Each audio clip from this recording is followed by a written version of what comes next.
Sejam bem-vindos, estamos aqui no 13º CBLA, e estamos hoje com a mesa redonda de número 8, audiodescrição, legendagem, tradução em Libras em tempos pandêmicos. Contamos com a presença dos professores Patrícia Vieira, Marcos Vinícius e Deise Medina. Daqui a pouquinho eu vou ler a bio de cada professor. E com relação, só para a gente se organizar aqui nas regras, nós vamos ter, cada professor terá de 20 a 30 minutos para a sua fala, e após as 3 falas, né, dos 3 professores, teremos 15 minutos para perguntas. Então, a gente pede ao público que vocês anotem as perguntas, que ao final a gente vai lançar as perguntas para que os componentes da mesa possam responder. Desculpem, eu não me descrevi, eu sou a professora Malena Monteiro, eu sou uma mulher branca, com cabelos castanhos longos, estou usando uma camiseta branca com o nome do evento, 13º CBLA, uso óculos de armação escura, e ao fundo tem uma sala branca com algumas janelas. Então, vamos à bio dos professores. Professora Patrícia Araújo Vieira é professora adjunta do curso de Letras Livres da Universidade Federal do Ceará, professora permanente do Programa de Pós-Graduação em Estudos da Tradução e professora colaboradora do Programa de Pós-Graduação em Linguística, membro pesquisadora do Laboratório de Tradução Audiovisual, LATAV, e do Laboratório de Ciências Cognitivas e Psicolinguística, LCCP. Doutora em Linguística Aplicada pela Universidade Estadual do Ceará, UES, pós-graduação em Letras, habilitação em Português pela UFC, mestrado em Linguística Aplicada pela UES, especialização no ensino de língua portuguesa pela UES. Patrícia tem desenvolvido pesquisas na área de linguística com ênfase nos seguintes temas: língua brasileira de sinais, Libras, leitura e escrita em português como segunda língua para os surdos e tradução audiovisual acessível a surdos e estudos em movimentação ocular. Professor Vinícius, que será o segundo a falar na mesa, Marcos Vinícius Batista Nascimento, é doutor e mestre em Linguística Aplicada e Estudos da Linguagem pela Pontifícia Universidade Católica de São Paulo, PUC São Paulo, e bacharel em Fonoaudiologia pela mesma instituição. Realiza estágio de pós-doutorado no Grupo de Pesquisa em Língua de Sinais e Cognição, LISCO, do Departamento de Linguística da Universidade de São Paulo. Professor adjunto 3 do Departamento de Psicologia da Universidade Federal de São Carlos, com atuação no eixo de tradução e interpretação do curso de bacharelado em tradução e interpretação em Libras e língua portuguesa da UFSCar, e professor permanente do Programa de Pós-Graduação em Estudos da Tradução da Universidade Federal de Santa Catarina. Coordena o Laboratório de Tradução Audiovisual da Língua de Sinais, onde tem desenvolvido e coordenado ações de ensino, pesquisa e extensão, voltados à tradução e à interpretação audiovisual de Libras. Lidera o Grupo de Estudos Discursivos da Língua de Sinais e é membro pesquisador do Núcleo de Pesquisas em Interpretação e Tradução de Língua de Sinais. É tradutor e intérprete de Libras português, certificado pelo Exame de Proficiência em Libras no Ministério da Educação, e com experiência na tradução de textos didáticos, literários e audiovisuais e na interpretação comunitária, educacional de conferências e midiática. Como docente, tem atuado na formação de tradutores e de intérpretes de língua de sinais em nível de graduação, pós-graduação, lato sensu e extensão. Os temas centrais de ensino, pesquisa e extensão são tradução, interpretação, Libras, tradução audiovisual, intermodalidade, verbovisualidade e estudos batinianos. Terceiro membro da mesa, professora Deise Mônica Medina Silveira, da IFBA, é doutora em Educação pela Universidade Federal da Bahia, mestre em Letras e Linguística pela Universidade Federal da Bahia e graduada em Letras com Língua Inglesa pelo Centro Universitário Jorge Amado. É professora de Língua Inglesa do IFPA, Instituto Federal de Educação, Ciência e Tecnologia.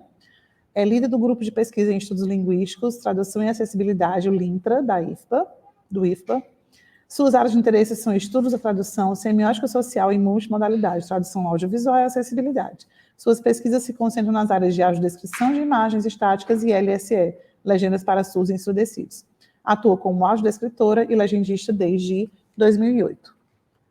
Então, saúdo os membros da mesa e vou começar chamando a professora Patrícia, que vai ser a primeira a falar. A Patrícia tem de 20 a 30 minutos para falar. E façam aí as suas perguntinhas, anotem que ao final a gente vai abrir o espaço para as perguntas, tá?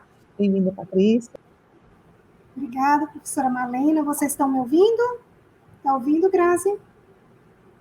Pronto.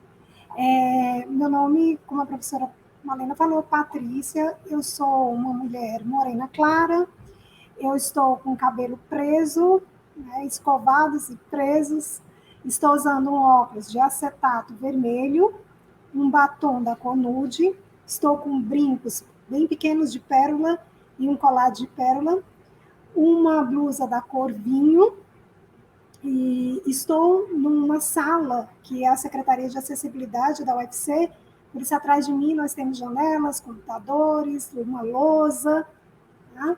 Então eu vou começar falando um pouco sobre como foi a legendagem, né, o trabalho de tradução e legendagem para surdos e ensurdecidos durante a pandemia. O que nós tínhamos antes da pandemia, o contexto, durante a pandemia, o que foi que começou a mudar depois, né, desses 2 anos de pandemia. Pode colocar os slides?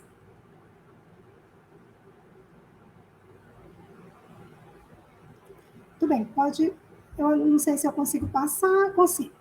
Então, a pandemia, ela trouxe uma urgência na acessibilidade. Então, todos vocês acompanharam as lives no Instagram, as plataformas de reunião online, o mundo não parou, YouTube, essa grande discussão, todas essas atividades online geraram uma discussão.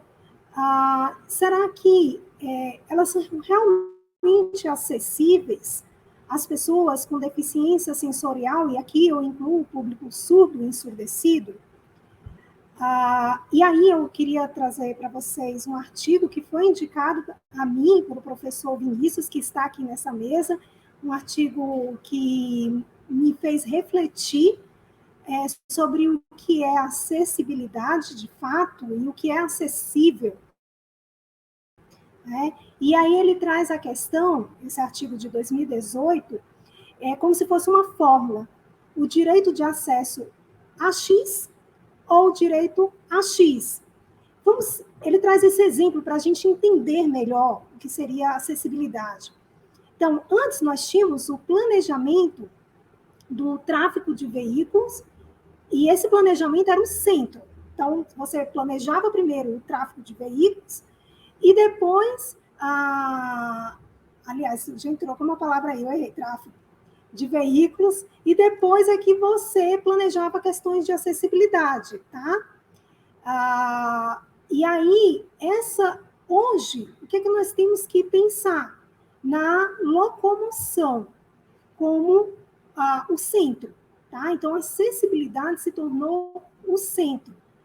Primeiro se pensar nas possibilidades de acessibilidade para depois se pensar no tráfego de veículos, tá?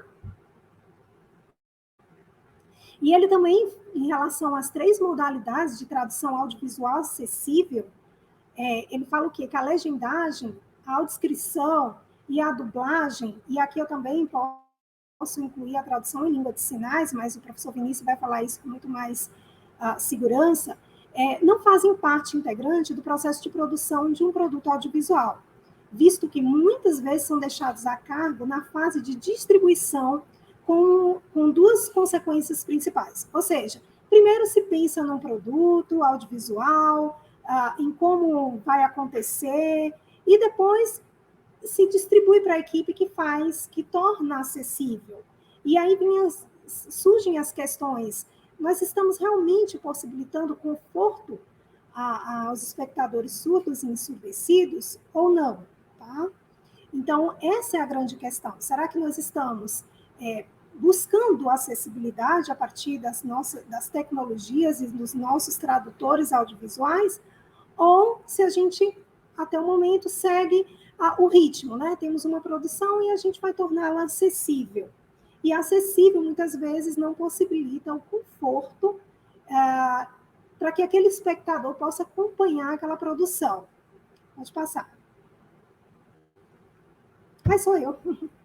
Então, tem um livro que eu indico para vocês, que é Accessibility Filmmaking, do Romero Fresco, de 2017. Ele também advoga por uma acessibilidade pensada durante o processo de produção audiovisual.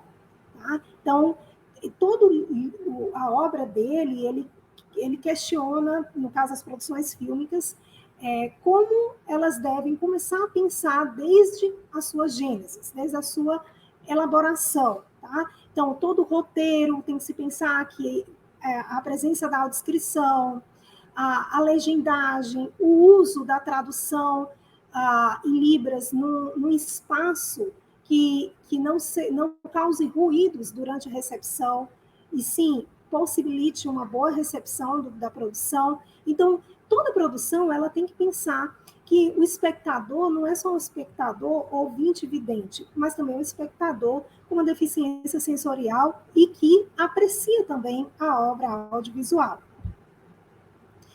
Sobre a legendagem, há parâmetros que surgiram depois de pesquisas de recepção com mais de 30 anos, e nós temos o quê? Quantos parâmetros técnicos? Nós temos legendas abertas ou fechadas, então as legendas, por exemplo, nas plataformas de streams ou no DVD, aquelas legendas você só tem acesso se você acionar o controle remoto, então são legendas fechadas, mas numa propaganda política, uma propaganda institucional divulgada na televisão, nós temos legendas abertas, todos os espectadores têm acesso. Tá? Em relação aos parâmetros linguísticos, elas podem ser intra- ou interlinguística, né? Nós temos uma experiência maior com as legendas, que são de uma língua estrangeira, a língua fonte é uma língua estrangeira e a língua alvo é a língua materna. No entanto, o público ensurdecido e surdo também, eles nos trouxeram essa possibilidade de tradução intralinguística, onde você tem as legendas na mesma língua da língua fonte, só que num texto escrito em legendas, tá? Também temos agora, com a demanda, né, com o surgimento de muitos vídeos em língua de sinais, legendas intermodal, que são legendas, por exemplo, de um vídeo em língua de sinais e a legenda está em língua portuguesa, ok? Quanto aos objetivos, né, essas legendas elas podem tanto ser para o público ouvinte e o público surdo e ensurdecido. A diferença quando a legenda é para surdo e ensurdecido, que a gente chama de LSE, é porque ela tem a identificação dos falantes e a tradução dos efeitos sonoros. Né? Então, esses dois recursos, eles marcam uma tradução audiovisual acessível. Vou passar. Quais foram os estudos já realizados na legendagem para surdo e ensurdecido? Isso eu estou falando antes da pandemia. Tá? Que, com rastreamento ocular, ou seja, acompanhando o movimento dos espectadores surdos durante a recepção de legenda, nós chegamos a um resultado de que as legendas, quando elas têm uma velocidade considerada alta, né, 180 palavras por minuto, e 2 linhas, elas têm uma boa recepção. A priori, nós considerávamos que, como os surdos são usuários do português como segunda língua, eles não teriam uma boa recepção se a legenda estivesse numa velocidade mais rápida. Mas não foi isso que os estudos de recepção desenvolvidos pelo grupo LEAD, que é Legendagem, Audiodescrição, LEAD é L-E-A-D, do laboratório LATAV, que fica exatamente na Universidade Estadual do Ceará e é coordenado pela professora Malena. Então, esses estudos, essas pesquisas de recepção, até o momento, mostraram que os surdos têm uma boa recepção com legendas com a velocidade rápida. Tá? E no início do ano, nós tivemos o resultado de uma pesquisa de Oliveira, 2022, em que ele observou que a tradução dos efeitos sonoros num filme, ele utilizou um gênero que é o gênero um filme de guerra, ela causa um impacto nas emoções muito maior do que sem a tradução dos efeitos sonoros. Então, esses 3 estudos experimentais, eles têm nos mostrado um pouco sobre o perfil do espectador surdo. Isso tudo antes da pandemia.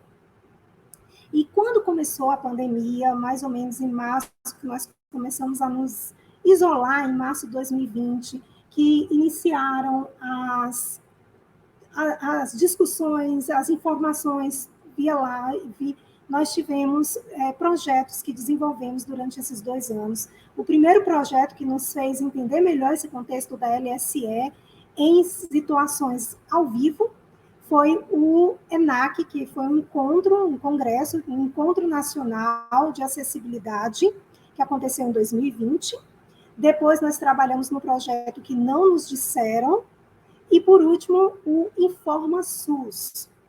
Então, a equipe de legendagem do Grupo LID trabalhou nesses 3 projetos durante a pandemia. Então, falando rapidamente sobre cada projeto, o ENAC nos trouxe uma possibilidade que a gente ainda não tinha vivenciado. Nós trabalhávamos muito com a LSE de vídeos roteirizados, planejados, e nesse caso nós tínhamos mesas, palestras que eram gravadas, enviadas a nós, e nós tínhamos que desenvolver a LSE.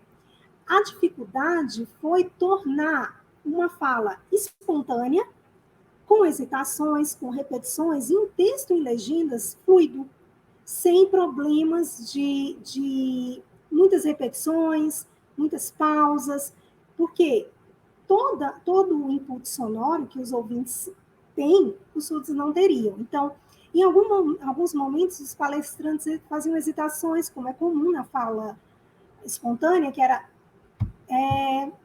mas mexiam a boca. Então, a gente pensava, como é que a gente vai traduzir isso? Como é que a gente vai colocar em legendas? Se não colocar as legendas, fica estranho, porque ele está movimentando a boca, mas a legenda não está aparecendo. E há estudos experimentais que mostram que os espectadores eles buscam a legenda assim que o falante começa a movimentar a boca.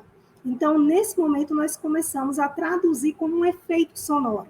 E aí, vocês estão vendo, nós criamos hesitação.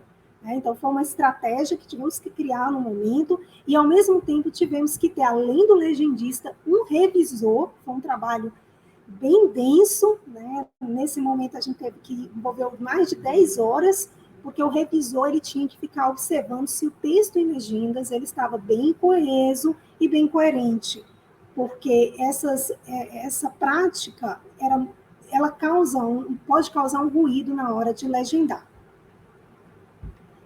Esse foi um outro trabalho também bem desafiador. Nesse caso, nós tínhamos as falas planejadas, nos entregue o áudio dos depoimentos das mulheres que sofreram violência. Tá? Esse foi um trabalho, um projeto da jornalista, agora falhou o nome dela, Andressa, e esse projeto era uma amostra de depoimentos com peças táteis dessas mulheres que estão na fotografia, essas mulheres fotografadas. Andressa Meirelles, obrigada, Malena. Nós tínhamos que, no caso, traduzir em libras e legendar. A primeira parte que fizemos foi a tradução em libras, né, do áudio para libras. A segunda parte foi a legendagem. E aí tivemos a dificuldade que foi unificar áudio, tradução em libras e LSE, que não foi um trabalho tão fácil, a gente ainda está em processo de revisão, porque foi difícil manter o que a gente chama de segmentação, ou seja, manter essa sincronia entre o áudio, a fala em libras e as legendas. O outro foi o Informa SUS, que foi um trabalho muito bacana, qual a gente participou através do professor Vinícius, e nesse trabalho nós conseguimos usar vídeos que iriam ser vinculados no Instagram, e a gente ainda não tinha legendado para o Instagram.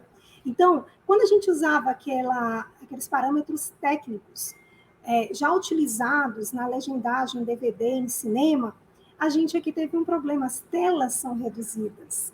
Então, se colocássemos o mesmo número de caracteres por linhas, nós teríamos um problema de vazar.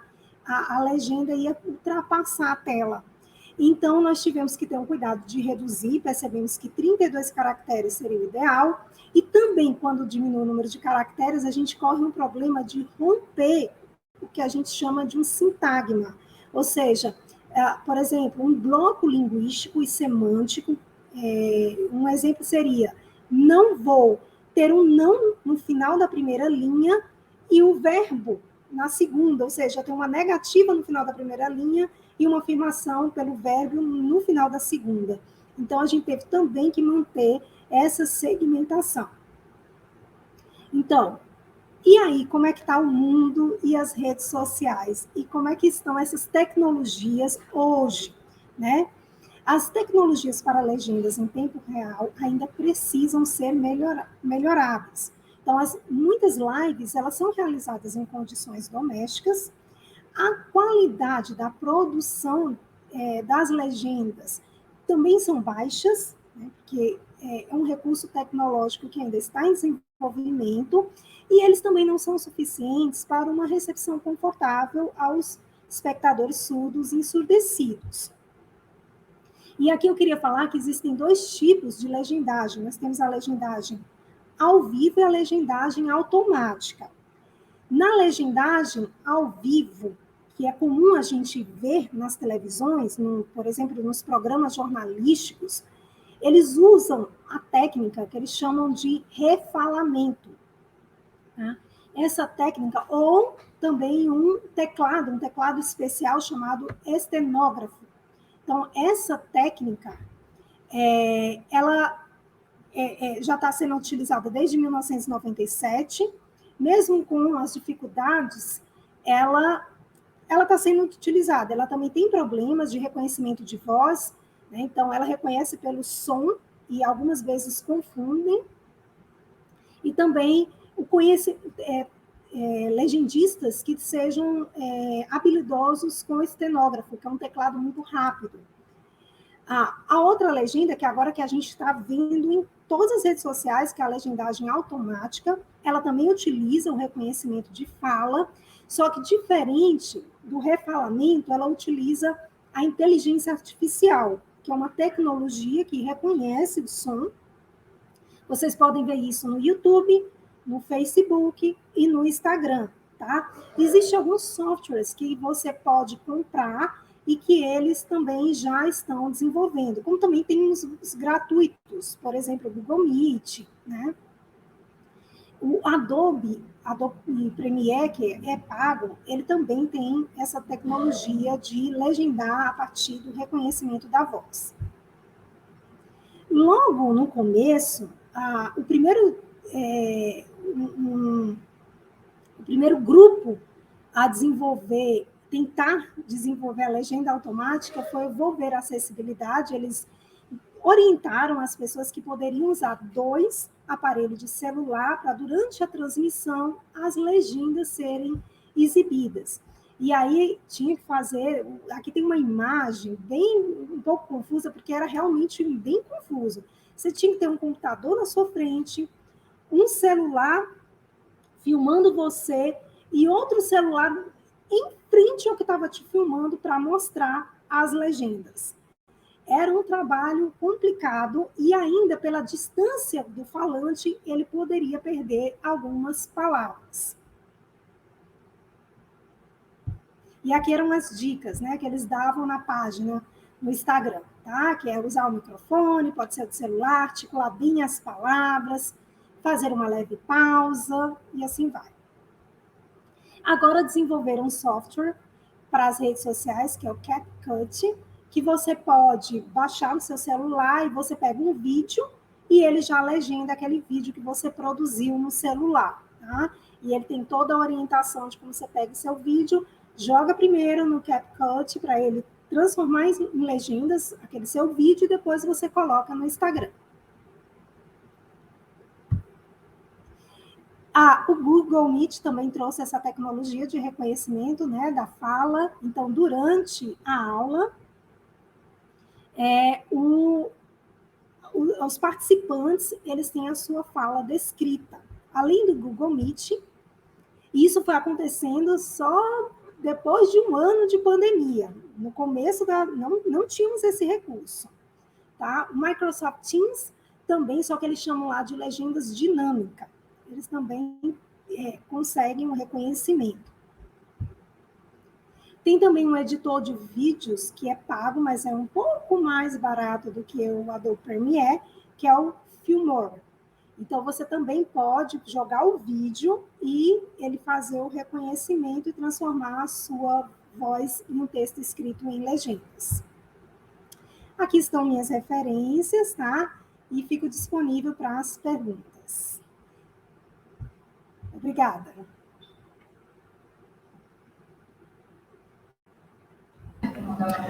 Muito obrigada, professora Patrícia, pela sua fala. Então, eu quero só, de novo, né, dar as boas-vindas a quem está acompanhando essa mesa redonda. A mesa redonda de número 8, audiodescrição, legendagem e tradução em Libras em tempos pandêmicos, uma discussão bem pertinente, bem interessante.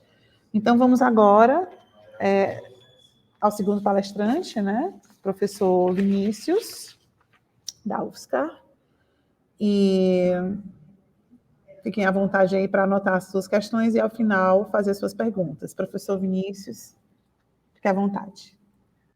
Boa tarde a todas as pessoas que nos assistem. Vou fazer primeiro minha audiodescrição para poder, na sequência, seguir com a minha apresentação.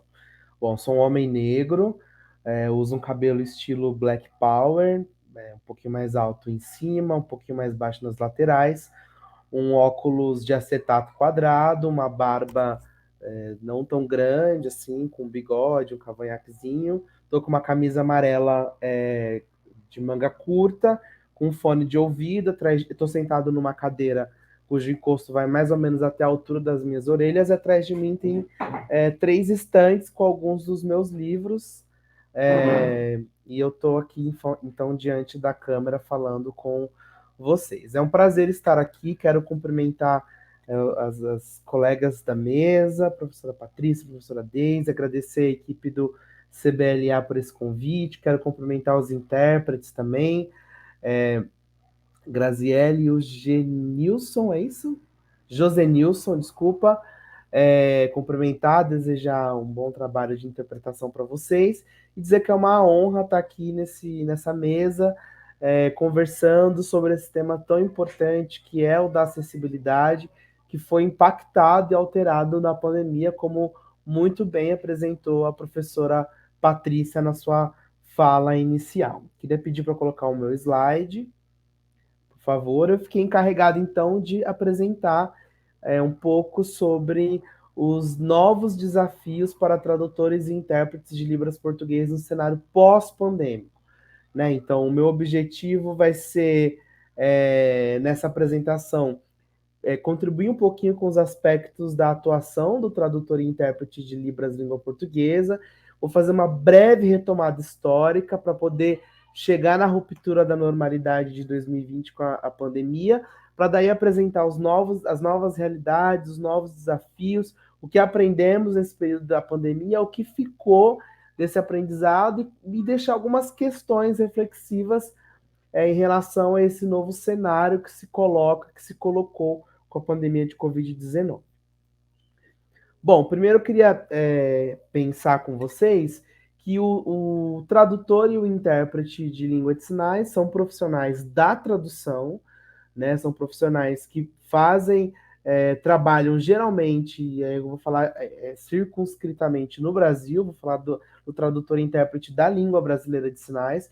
São profissionais que trabalham com as duas operacionalizações tradutórias. É muito difícil a gente encontrar, já existe, mas raramente a gente consegue encontrar alguém que trabalhe só na interpretação ou alguém que trabalhe só na tradução. Aliás, a gente consegue encontrar mais gente que trabalha só com interpretação do que gente que trabalha só com a tradução. Mas normalmente esse profissional acaba atuando nessas duas operacionalizações, né? Que são operacionalizações que surgiram em temporalidades distintas do ponto de vista histórico, enquanto a interpretação ela é mais antiga do ponto de vista da sua realização social, enquanto prática, enfim, por ser uma prática mais antiga, inclusive sem registro, não só de língua de sinais, mas de línguas vocais também, mas língua de sinais é uma prática mais antiga, porque tem origem, inclusive, no seio familiar das pessoas surdas. A tradução, ela institucionalmente é mais recente, porque ela surge a partir das políticas públicas, nominalmente como tradução a partir do decreto 5.626, que eu vou falar adiante, mas a gente tem basicamente uma distinção hoje nessas duas operacionalizações. A interpretação, que é uma prática mais comum e mais antiga, ela geralmente é comunitária, ou seja, ela existe para mediar o acesso das pessoas surdas, usuárias de Libras, a bens e serviços públicos, geralmente a escola, consultas médicas em hospitais, audiências, né, no contexto judiciário, atendimento em bancos, enfim, aos bens e serviços públicos, como definida interpretação comunitária nos estudos da interpretação, ela acontecia, né, majoritariamente face a face, essa era uma característica, numa relação direta com a comunidade surda, então o intérprete sabia, né, quem era o público que estava em contato objetivo, dependendo do contexto, ele tinha acesso a esse público, e pouco uso da tecnologia. E a tradução, enquanto uma operacionalização tradutória mais recente, ela tem como principal campo de trabalho audiovisual, né, também instaurado por políticas públicas desde o início dos anos 2000, mas que teve um crescimento exponencial a partir da Lei Brasileira de Inclusão, nas propagandas político-partidárias, também com as instruções normativas da Agência Nacional do Cinema, né, que determinou que obras audiovisuais também tivessem acessibilidade com libras, legendagem, audiodescrição. Tem uma característica bem marcada, bem presente no contexto acadêmico, também aparece no contexto comunitário, mais recentemente, e tinha mais uso de tecnologia do que a interpretação tinha. Estou falando aqui no passado, porque eu vou mostrar que a gente vivenciou uma ruptura mais adiante, né, em 2020.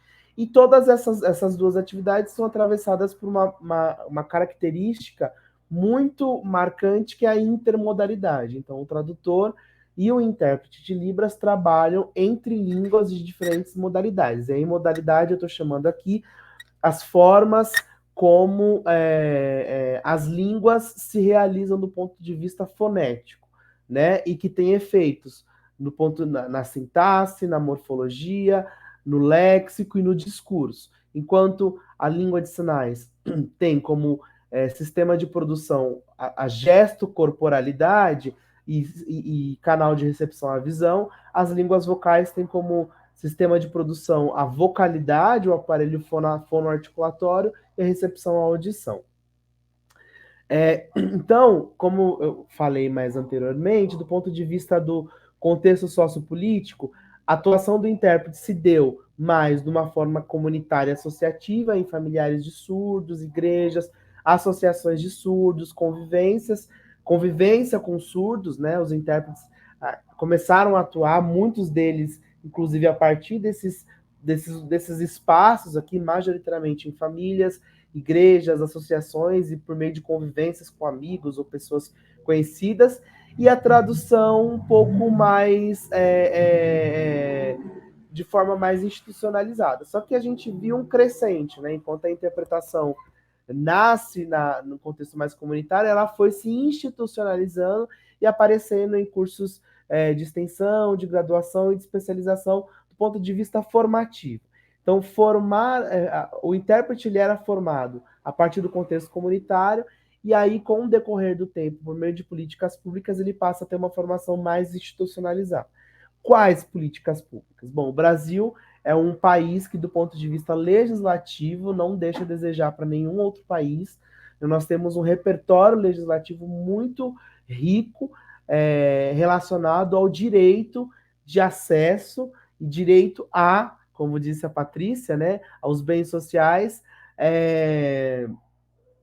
né, das pessoas com deficiência em geral. E aqui eu trouxe alguns que são importantes, que foram importantes, né, que são importantes nesse contexto. A Lei de Acessibilidade lá do ano 2000, que vai falar já de legendagem e de de Interpretação de Língua de Sinais e, mais recentemente, a Lei Brasileira de Inclusão de 2015. Esse contexto sociopolítico permitiu com que cursos de formação de tradutores e intérpretes de Libras fossem abertos em todo o país, né? E aqui são são as instituições públicas que atualmente oferecem cursos de formação em nível superior para no campo da tradução e da interpretação de Libras língua portuguesa. A gente tem a UFSC, que foi a primeira, a Universidade Federal de Santa Catarina, que ofereceu lá em 2008 com 15 polos, se eu não me engano, em diferentes regiões do Brasil. A UFSCar, que é a instituição na qual eu sou professor, nesse momento estou afastado por conta do pós-doutorado. Federal de Goiás, a Federal de Grande Dourados, que é mais recente, é um curso de 2019. A UniOeste, que é uma universidade estadual e que oferece o bacharelado presencial e à distância. A Federal de Roraima, do Rio de Janeiro, do Espírito Santo, do Rio Grande do Sul. A única região do país que não tem um curso de graduação em tradução e interpretação de Libras português é a região Nordeste. A gente, inclusive, está esperando aí a UFC abrir o curso, né, para somar estou aqui dando uma provocada e dando uma incentivada. Eu sei que existem muitos outros aspectos presentes para se abrir um curso de graduação, mas a única região do país que não oferece um curso de graduação é a região Nordeste. Esses currículos, essas formações, elas perpassam por algumas temáticas. Eu trago aqui uma pesquisa do professor Carlos Rodrigues da UFSC, que fez uma análise desses currículos, identificou que esses currículos, eles abordam questões ligadas à aquisição das línguas, né? Aspectos teóricos e aplicados do ponto de vista linguístico, discussões sobre literatura e cultura, aspectos mais ligados à procedimentalização da tradução e da interpretação, aspectos ligados à educação e didática, pensando aí na atuação do intérprete educacional, disciplinas outras relacionadas ao tema e atividades complementares. Bom, esse era o cenário que a gente tinha até março de 2020, né? Então, um cenário de um movimento sócio-histórico que, de deslocamento formativo e prático do ambiente comunitário para um ambiente mais institucionalizado, considerando as demandas reais da comunidade surda, considerando o acesso da comunidade surda, tudo do ponto de vista presencial. E aí, em 2020, nós vivemos aquela ruptura, né, da normalidade, que foi a pandemia do novo coronavírus, que nos deslocou, e eu não preciso nem ficar falando muito sobre isso aqui, porque todos nós vivenciamos essa ruptura que teve efeitos em todos os aspectos da vida social, e inclusive no mundo do trabalho, né? Só um minutinho. Desculpa. Bom, essa ruptura de 2020 impactou diferentes esferas, na verdade, todas as nossas esferas da vida social, e acho que a Patrícia trouxe uma reflexão muito importante em relação à legendagem, né? O quanto que a pandemia acelerou a oferta de produções com legendagem e impulsionou a criação de novos recursos tecnológicos para a confecção e inserção desse recurso em produções audiovisuais. Com a língua de sinais não foi diferente. A gente viu que, como praticamente tudo que era presencial foi transposto para o virtual, era praticamente uma questão de quase, para além de uma questão política de acessibilidade, cumprimento de normativa, uma questão de visibilidade das instituições, de autoimagem das instituições, oferecer recursos de acessibilidade para pessoas com deficiência sensorial, seja visual ou auditiva. Então, a pandemia impulsionou aí dois aspectos que eu estou trazendo, que é a ampliação de um mercado de trabalho para o intérprete, para o tradutor de Libras, e as novas formas de realização do trabalho da tradução e da interpretação. Quando a gente olha a ampliação do mercado de trabalho, a gente viu um movimento também duplo. Primeiro, um movimento de emergência de alguns gêneros específicos que eram inexistentes, né, para o intérprete de Libras do ponto de vista virtual, do ponto de vista da produção e da exibição do seu trabalho, como as lives artísticas. Então, os shows eram majoritariamente, na verdade, eram todos presenciais. Acho que a gente não tinha registros antes da pandemia de shows artísticos como nós tivemos. Posso estar enganado, mas não me lembro de ter registros como os que a gente teve. E os intérpretes já estavam ocupando esses espaços culturais, presencialmente, indo interpretar, sendo contratados para interpretar shows e tal. Com a transposição para o virtual, a gente teve um movimento muito espontâneo da classe artística, inaugurado no Brasil pela cantora Marília Mendonça, que infelizmente faleceu há um ano. Foi a primeira cantora, foi a primeira artista a espontaneamente contratar intérpretes e colocar a janela de Libras. A atitude da Marília Mendonça gerou um efeito em cadeia que fez com que praticamente todas as lives que vieram depois dela tivessem a presença de intérpretes de língua de sinais também. A gente viu o surgimento dessas lives artísticas com acessibilidade, a aparição de videoconferências, que eram conferências mais abertas, né, conferências transmitidas pela internet, webconferências, que são aqui estou trabalhando com uma definição da Vânia Santiago, né? Webconferências como conferências realizadas mais intra-institucionalmente, mas também com a presença de acessibilidade. Videoaulas e aulas síncronas. Videoaulas já era uma realidade, videoaulas com acessibilidade, mas surge então as aulas síncronas, que era algo também inexistente, né, antes da pandemia, foi praticamente, entre muitas aspas, né, uma tentativa de transposição da aula presencial para a aula virtual remotamente, e que, com os alunos surdos, também precisaram ter a presença de intérpretes de Libras, e os intérpretes precisaram se haver e se adequar com essa nova realidade. E os atendimentos e consultas, então, desde a conversa no banco até um atendimento médico, né, a gente teve aí o surgimento muito forte da telemedicina depois da pandemia, que também, em alguns contextos, acabou se tornando um campo de atuação para os intérpretes de Libras.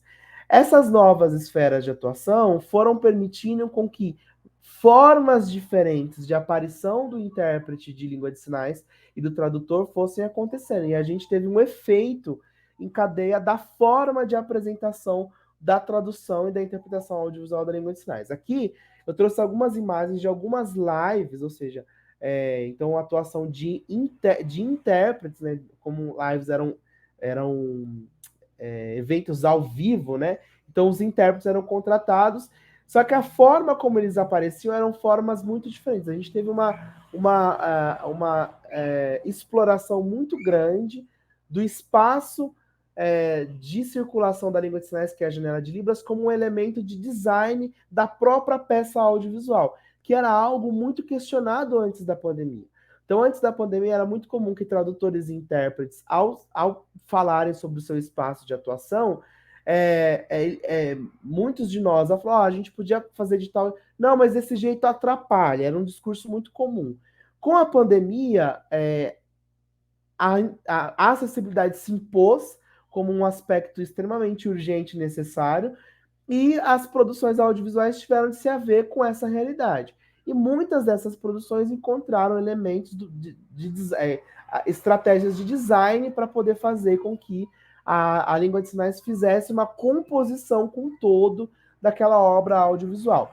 Só que aí isso foi positivo, mas também, na minha avaliação, teve alguns efeitos negativos. Então aqui tem alguns exemplos em que o espaço da janela do intérprete acabou virando um totem de divulgação da marca dos patrocinadores.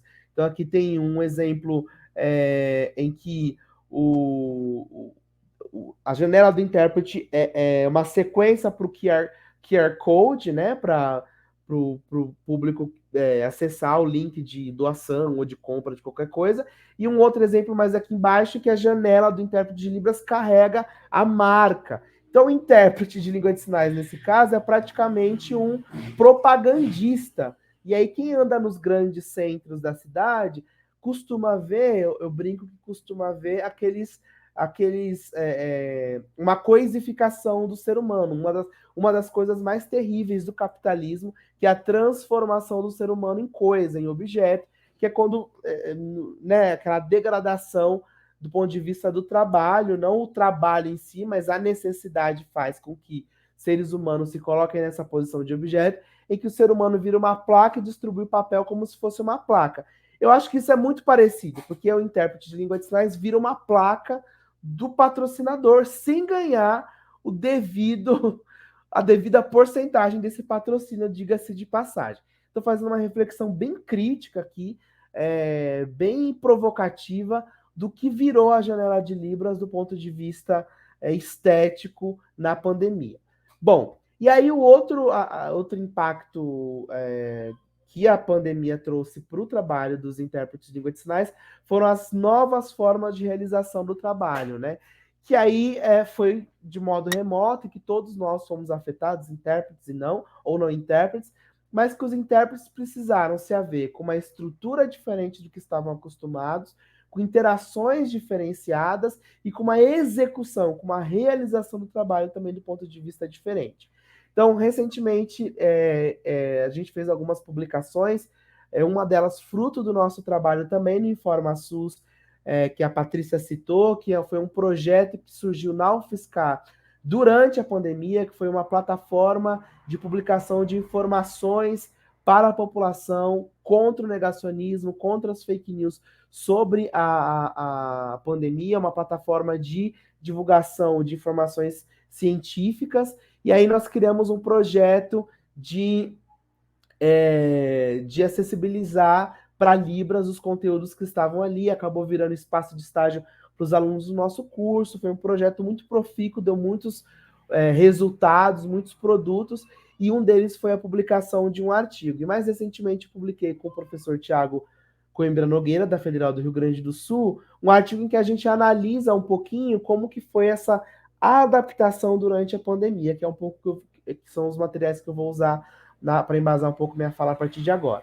Então, essas fotos aqui são fotos do comecinho da pandemia, né? Essas duas primeiras fotos foram os primeiros cenários que eu montei para poder fazer uma interpretação remota, né? Então, você vê que tem ali uma escada com uma lâmpada de mesa, um tripé de celular, um computador em cima de um puff, e na última foto aqui, um computador em cima de vários livros, eu sentado num banquinho super desconfortável, sem encosto, também com uma luz de celular, uma mesinha como apoio.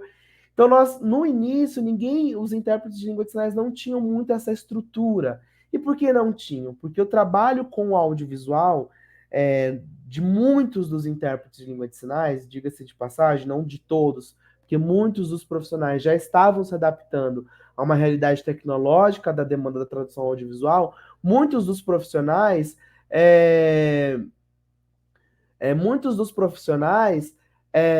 eram contratados para oferecer o serviço da tradução, da produção linguística da língua de sinais.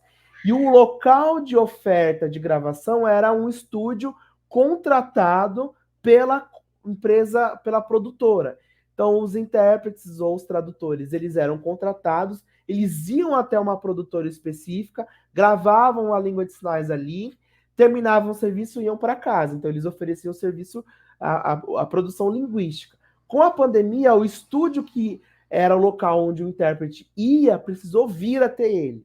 Ou seja, ele precisou contratar, ele precisou comprar, ele precisou montar esse espaço dentro da sua residência. Então, eu estou trazendo aqui alguns exemplos meus de evolução desse material até chegar num espaço minimamente adequado, com uma iluminação possível, que permitisse uma produção linguística com uma qualidade, um registro da produção linguística com alguma qualidade nesses processos de tradução. Então, o estúdio em que nós íamos precisou vir até nós, nós precisamos trazer, tivemos que trazê-lo para dentro das nossas casas, que virou, a casa de todo mundo virou, enfim, lazer, estúdio, virou absolutamente tudo, né? E as novas formas de interação, do ponto de vista do trabalho em equipe, nós também tivemos um impacto. Então, um trabalho em equipe muito mais mediado pela tecnologia. Aqui a gente tem alguns exemplos, né? Então, os intérpretes precisaram se haver com as plataformas. Então, a Patrícia mostrou um pouquinho também como que as próprias plataformas foram evoluindo para permitir a inserção da acessibilidade. E as próprias agências de produção audiovisual também precisaram aprender a funcionar como espaços ou estúdios virtuais. Então, nessas duas primeiras fotos, aqui nessa foto superior e nessa foto inferior, a gente tem um estúdio dentro do Zoom, em que um intérprete está sendo captado e transmitido para a janela de Libras, e o outro intérprete está como se fosse numa sala de espera, como se fosse num auditório, sentado à frente, e aí, fazendo a transição, mudava-se a imagem deles, tudo isso mediado pela equipe técnica. Então, essas interações que antes eram muito mais ligadas entre intérprete e intérprete, passaram a acontecer também entre intérprete e equipe técnica de audiovisual, né? Bom, além disso tudo, os intérpretes também precisaram vivenciar, precisaram aprender a fazer uma gestão do espaço. Então, do ponto de vista cognitivo, existem alguns estudos que vão mostrar que a interpretação remota, estudos pré-pandêmicos, tá? A pandemia ainda não tinha acontecido e tal. Mas a interpretação remota fora do Brasil já era uma realidade, sobretudo de língua de sinais.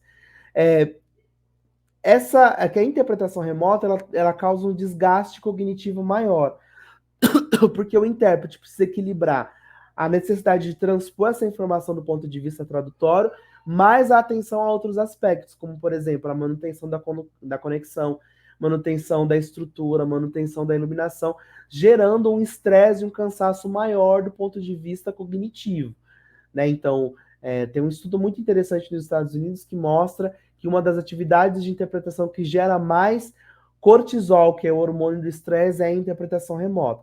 Então, veja, a interpretação remota que chegou para nós no Brasil de forma tão abrupta junto com a pandemia, gerou nos intérpretes também essa necessidade de pensar novas formas de atuação de forma abrupta também.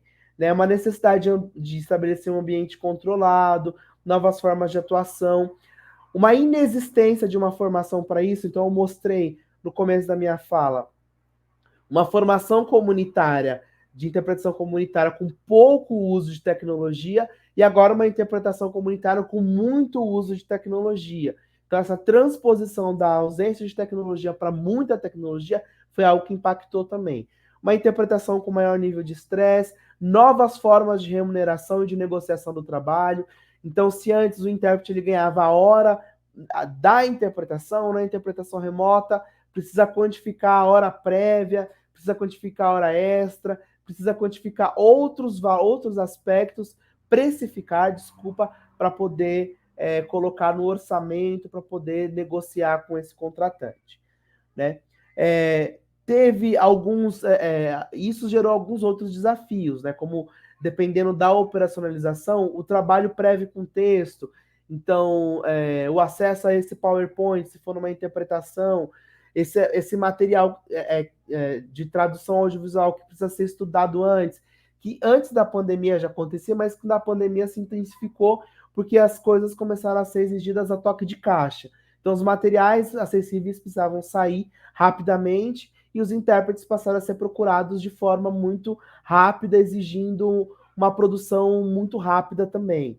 Né? Um trabalho em equipe mista, estrutura e local de captação, que agora é dentro das residências, novas normativas e imposições do mercado, questões de representatividade, como o texto da língua de sinais. Não é possível acessar um texto de língua de sinais sem acessar o corpo do tradutor, isso fica muito mais marcado. Então, quem é o intérprete que interpreta determinado conteúdo? Será que esse conteúdo ele vai dialogar, esse intérprete do ponto de vista corporal, estético, tradutório, vai dialogar com esse conteúdo? Será que ele precisa? Será que precisa ser um intérprete negro para interpretar ou traduzir um conteúdo sobre negritude? Uma mulher para interpretar ou traduzir um conteúdo sobre feminismo? E por aí vai. Então, são questões que se colocaram e competências para além da tradução. Então, em alguns casos, os intérpretes também fazem as edições dos vídeos, né? Então, isso também precisou ser inserido na conta dos intérpretes.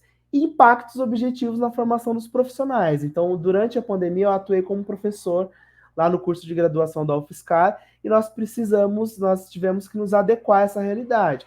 Então, nós fizemos interpretação remota durante todo o estágio com os alunos, o que foi, de uma certa forma, positiva, porque No estágio presencial, eles iam, e como não tinham surdos o tempo todo nos espaços, eles mais observavam, e com a interpretação remota, não. Com surdo ou sem surdo, a janela de Libras estava lá. Então, isso gerou uma nova forma de formar esses alunos, de pensar na prática e no futuro profissional para eles. Estou dando uma acelerada aqui por conta do tempo. E a gente tem alguns outros desafios que se colocam a partir disso, né? Adequação de estruturas por parte dos profissionais das instituições, então, instituições públicas, em que os intérpretes saíram, por exemplo, saíram da sala de aula presencial e passaram para salas de aulas virtuais e precisaram oferecer estruturas ou não, isso ficou a cargo do intérprete. Então, qual que é o limite? Novas formas de trabalho em equipe, considerando essas plataformas digitais, o manejo dessas plataformas, novas relações com o público surdo. Eu não acesso o tempo todo esse público diferente do presencial.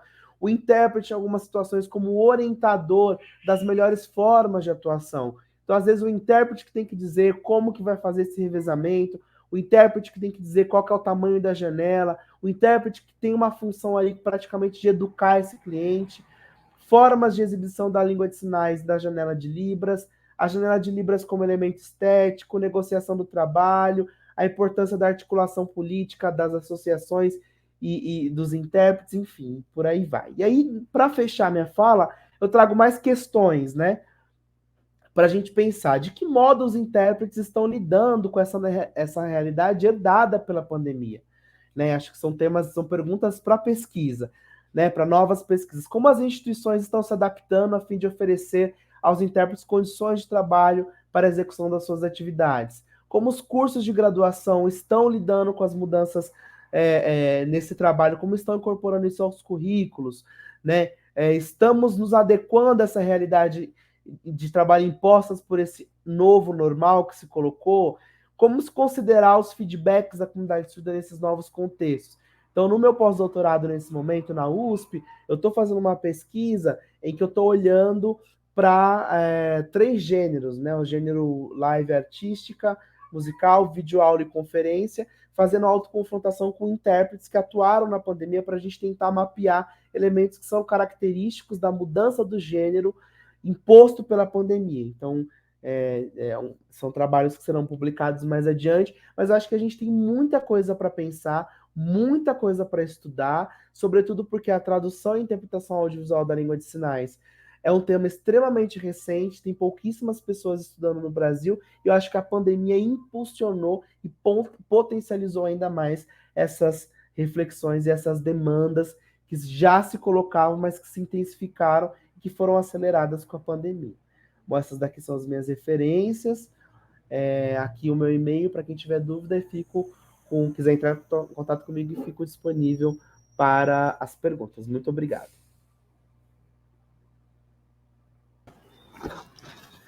Muito obrigada, professor Vinícius, pela sua fala, muito pertinente, muito cheia de informações importantes, né? Nessa virada que a nossa vida teve com a pandemia e tudo que ela nos trouxe de bom e de ruim. Foquemos nas coisas boas. Então, vamos agora à fala do terceiro membro da mesa, a professora Deise. Bem-vinda, professora Deise. Obrigada. E o palco é seu. Obrigada, Malena. Boa tarde a todos. Obrigada pelo convite, por estar aqui presente. Eu sou uma mulher de pele clara, tenho cabelo curto, cacheado, castanho, uso óculos redondo, de armação amadeirada. Estou usando uma blusa bege, mas contra a luz parece branca, sem mangas, um colar de madeira, de pedras de madeira marrom, e atrás de mim uma parede branca, bastante iluminada pela luz. Eu estou tentando projetar os slides aqui. Pronto. Muito bem. Então, eu vou trazer para vocês um projeto que eu desenvolvi ao longo da pandemia, chamado Charges Acessíveis, onde nós vamos culminar. O nome do projeto é esse, Charges Acessíveis. que está no Instagram com esse nome, e no Facebook como Galeria Virtual de Charges Acessíveis, né? Nesse projeto, eu faço audiodescrição de charges para o público com deficiência visual. Bem, qual a origem desse projeto, como tudo começou? De forma bem objetiva, eu, no meu doutorado, que eu defendi em 2019, a minha provocação surgiu das imagens dos livros didáticos distribuídos. O MEC tem um programa chamado PNLD, as pessoas que são professores das escolas públicas conhecem esse programa, onde o MEC distribui a cada triênio, os professores selecionam os livros de acordo com as editoras, e o MEC distribui para as escolas públicas livros de todas as disciplinas. De 2007, não me lembro exatamente, 2005, 2007, para cá, ele começou a distribuir também, as editoras são obrigadas a entregar ao MEC os livros selecionados em tinta, que é o que a gente chama dos livros impressos, que são utilizados pelas pessoas que não têm deficiência visual, pelos alunos, que são a grande maioria, mas, além disso, as editoras também têm que entregar ao MEC os livros digitais, as mesmas versões dos livros digitais, e essas versões são entregues às escolas que têm alunos com deficiência visual, né? E aí, esses livros, nós sabemos o quanto os livros hoje são permeados por imagens, isso em todas as disciplinas, todas as matérias, né? Eu, apesar de ser professora de língua inglesa, eu trabalho no departamento de línguas, aqui no IFBA, e eu tive acesso aos livros de língua portuguesa, e me surpreendeu que esses livros, eles são divididos em 3 seções. Eles têm a seção de literatura, gramática e redação. O fato de existir essas 3 seções torna esses livros riquíssimos em gêneros diversos de imagens, né? Então, nós temos, na seção de literatura, por exemplo, tem uma vastidão de obras de arte, né, fotografias históricas. Na parte de gramática tem muita charge, muito cartoon, muita peça publicitária. E aí foi me chamando a atenção o fato de haver algumas questões, muitas questões, nos livros didáticos, cujas respostas, cujas resoluções se baseiam basicamente na interpretação dessas imagens. Então, se o aluno não consegue entender o que é aquela imagem, não consegue ver aquela imagem, ele não é capaz de responder as questões.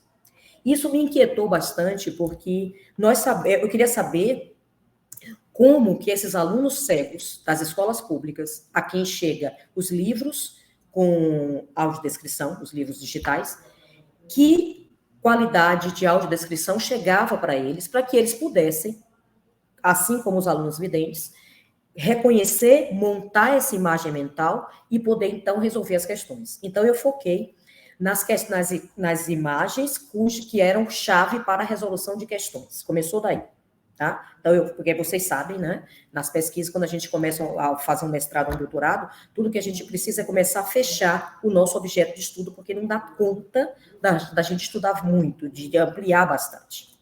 Então, começou daí. Eu defini que eu iria trabalhar com imagens que fossem chave para a resolução de questões. Mas, ainda assim, havia uma vastidão imensa de imagens.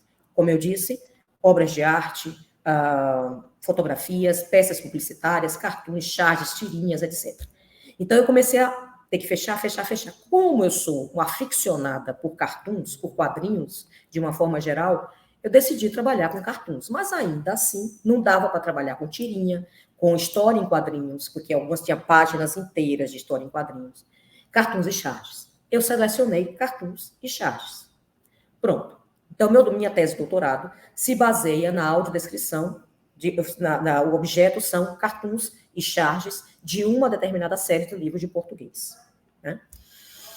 E aí o trabalho foi feito, eu fui atrás das audiodescrições fornecidas pelo MEC para aquela série, aquele livro, aquele material que eu escolhi, e chequei as audiodescrições feitas para aquelas imagens que eu tinha selecionado para trabalhar. Paralelo a isso, eu entendi que o MEC trabalha as audiodescrições fornecidas pelas editoras, se baseava numa nota técnica 21 do MEC, que trazia orientações para que essas audiodescrições fossem feitas. Mas essas orientações se baseavam nas orientações utilizadas de forma geral para a descrição de imagens dinâmicas, ou seja, eram as mesmas orientações vindas dos guias americanos, europeus, que tinham como foco a descrição de filmes, tá? De peças teatrais, de espetáculos de dança, portanto, imagens dinâmicas. E essas orientações estavam sendo aplicadas para a descrição de imagens estáticas, que no caso as imagens do livro didático. Então, se são imagens com especificidades diferentes, o fato delas estarem sendo descritas com os mesmos parâmetros poderia trazer problemas. E foi aí que começou a minha saga. Eu comecei a procurar alguma teoria, alguma metodologia que fosse específica para descrição de imagens estáticas. E encontrei a gramática do design visual, falando de forma bem en passant. A gramática do design visual, ela se baseia na gramática sistêmico-funcional de Halliday, né, que trabalhava com a gramática das palavras, da sintaxe das frases. Kress e Van Leeuwen entenderam que, assim como as frases da língua portuguesa, por exemplo, da língua inglesa, podem ser quebradas e interpretadas seus elementos individualmente, as imagens também podem. Então, assim como eu posso sistematizar a análise de frases, de sentenças escritas, eu posso sistematizar a análise dos elementos que compõem uma imagem. E então criaram a gramática do design visual, que não foi criada para audiodescrição, de jeito nenhum. A gramática existe como uma metodologia, uma ferramenta para análise de imagens, e é bastante aplicada na área de publicidade. Então, é feito muita análise das imagens, de como vai se compor uma peça audiovisual, uma peça publicitária, para atingir o seu público. Então, há muitos estudos da aplicação da gramática do design visual nessa perspectiva. Assim como há muitos estudos utilizando a gramática do design visual para estudos de representação, por exemplo, em capas de revistas, né, em jornais, etc. Nenhum deles aplicava a gramática do design visual para a audiodescrição. E foi aí, então, que eu estudei a gramática do design visual e percebi que era possível, sim, fazer a análise de imagens com base nos elementos que a gramática do design visual me propunha, né? E com base nisso, desenvolvi uma metodologia para a audiodescrição de imagens estáticas. E é essa metodologia que eu trago hoje para apresentar a vocês, que essa metodologia é aplicada nesse projeto, que teve início em 2020, exatamente no ano onde estourou a pandemia. Eu comecei esse projeto, teve um início oficial em junho de 2020. E permanece até hoje, eu espero que por muito tempo ainda. Tá bom? Primeiramente, o que é a audiodescrição, né? Vamos explicar o que é a audiodescrição. Ela passou aqui para vocês? Não. Aí aqui que eu passo. Isso, perfeito. Então, a audiodescrição, de forma sintética, ela é um modo de tradução audiovisual que traduz em palavras informações visuais, seja estáticas, como é o caso do meu objeto de estudo hoje, principal, obras de arte, ilustrações, charts, cartoons, figurinhas, fotografias, tudo. E também informações dinâmicas, como filmes, clipes, desfiles de moda, ultrassonografias, tudo que se pensar é possível audiodescrever. Né? E o objetivo dela é fazer essa tradução para que o conteúdo que é transmitido visualmente não passe despercebido. E possa também ser acessado por pessoas cegas, com baixa visão, seja congênito ou adquirida, e também atende a pessoas com deficiência intelectual e dislexia, como já existem estudos nesse sentido. Né? Então, isso é a audiodescrição. Tá bom, claro, obrigada. Então, o que eu faço é traduzir as imagens, as charges, através do recurso da audiodescrição, para que pessoas com deficiência visual, que são meus principais seguidores hoje das contas, eles tenham acesso ao conteúdo daquelas imagens. Né? E, agora, como é feita essa audiodescrição? Seguindo que orientações? Exatamente as orientações da metodologia que eu desenvolvi, que é a MAI, como eu acabei de dizer a vocês.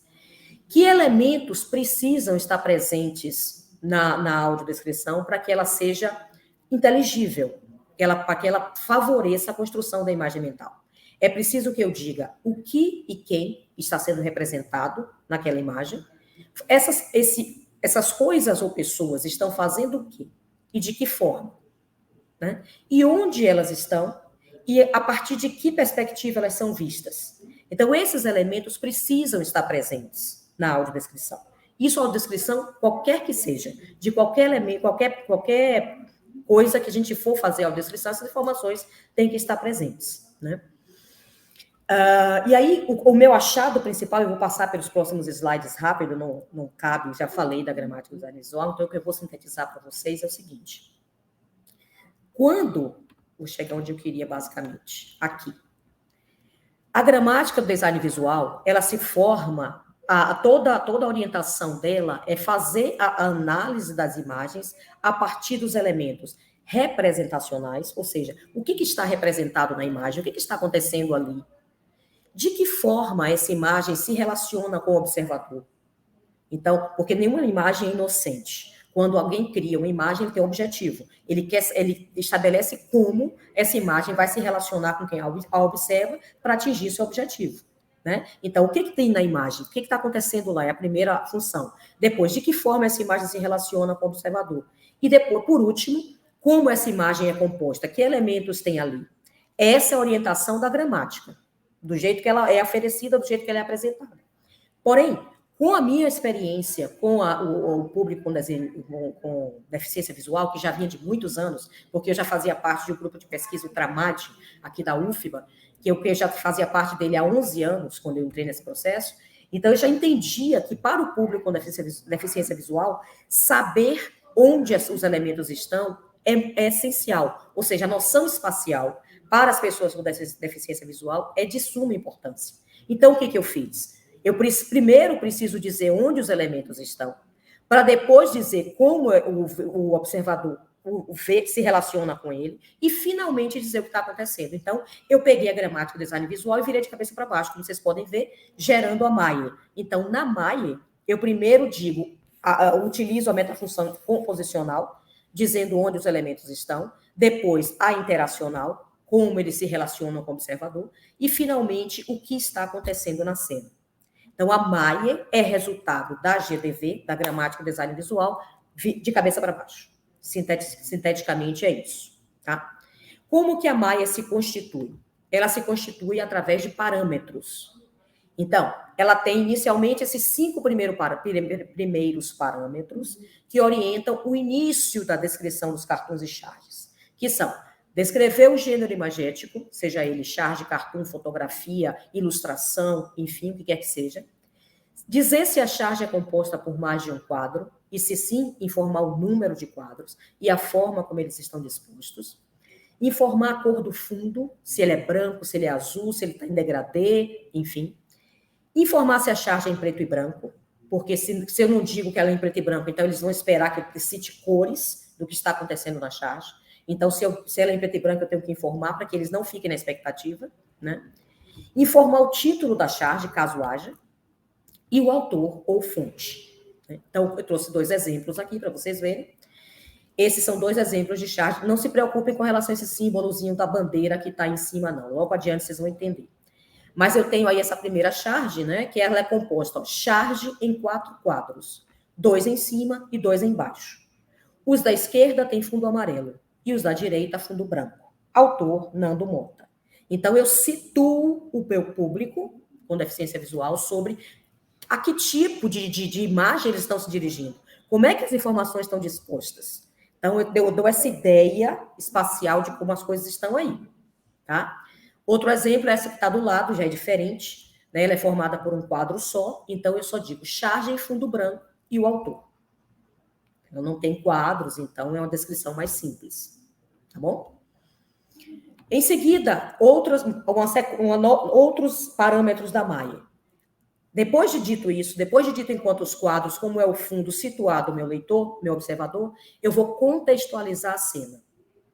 Charles, maravilhoso. Obrigada, Vinícius. Então, tem alguém não me ouvindo? Claro, tá falando. Tá normal aí, gente? Vocês estão me ouvindo bem? Tá. Pronto. Então, eu contextualizo a cena. Como é que eu contextualizo? Eu localizo e identifico os personagens. Em seguida, eu informo o ângulo no qual eles são vistos, caso eles não sejam vistos de frente e de corpo inteiro. Eu só preciso informar se eles estiverem diferentes do padrão, que é de corpo inteiro de frente, né? Então, eu digo, por exemplo, visto dos ombros ou da cintura para cima. E eu informo a posição dos personagens, se eles estão em pé, sentados, ajoelhados, deitados, enfim. E eu trouxe esse exemplo aí do nosso ministro, né? Então, no centro, o ministro da Saúde, Marcelo Queiroga, visto de costas, com o rosto voltado para o observador, caminhando para o canto superior direito. Então, eu situo espacialmente para o meu público, com deficiência visual, saber como este personagem é visto, em que posição ele está e para onde ele se dirige. Ele está voltado para que lado? Isso é bem importante para eles. Pelo menos é o retorno que eu tenho recebido do meu público. Tá? Seguindo com os parâmetros, a Maia diz assim: se houver traços comuns entre os personagens, descrevê-los. Porque é uma coisa muito cansativa, gente. É você dizer, você tem 3 personagens nessa charge aí. Todos eles estão usando o uniforme do Exército. Imagine, aí eu vou descrever. Bolsonaro. Usa cap verde com uniforme verde e uma faixa presidencial e coturno preto. Aí eu vou para o presidente do Senado. Ele também usa uniforme verde com coturno preto. E depois eu vou para a Câmara. Imagine quanta repetição haveria. Então, eu não vou fazer isso, não vou maltratar meu público. Daí eu vou ler só o que está em negrito, que se relaciona a esse parâmetro, tá?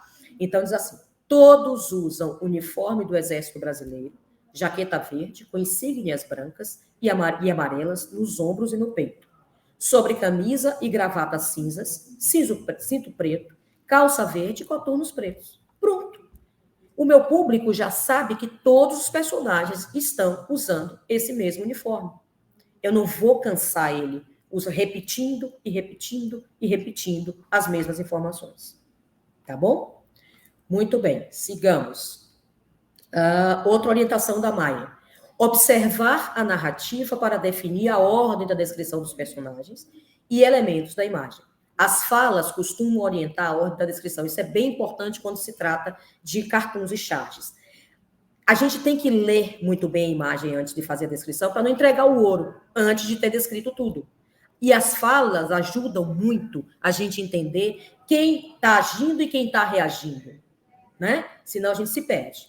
Então, a descrição dos elementos deve conter localização, caso não tenha sido informada na contextualização, descrição com o máximo de detalhes possíveis, cor, contorno, proporção, etc.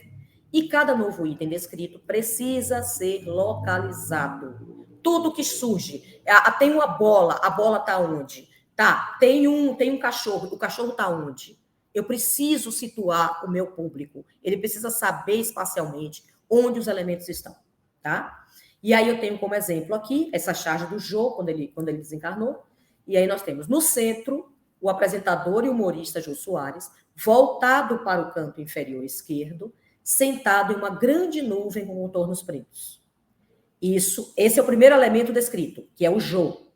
Aí negrito lá embaixo, ó, à direita, um bongô marrom, instrumento musical composto por 2 pequenos tambores, unidos lateralmente por uma peça horizontal marrom.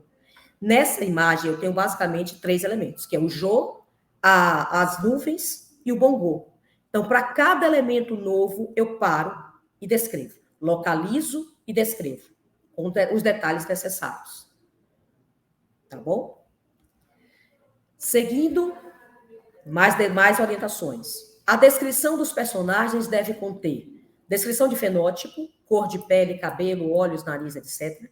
E a descrição da roupa e acessórios.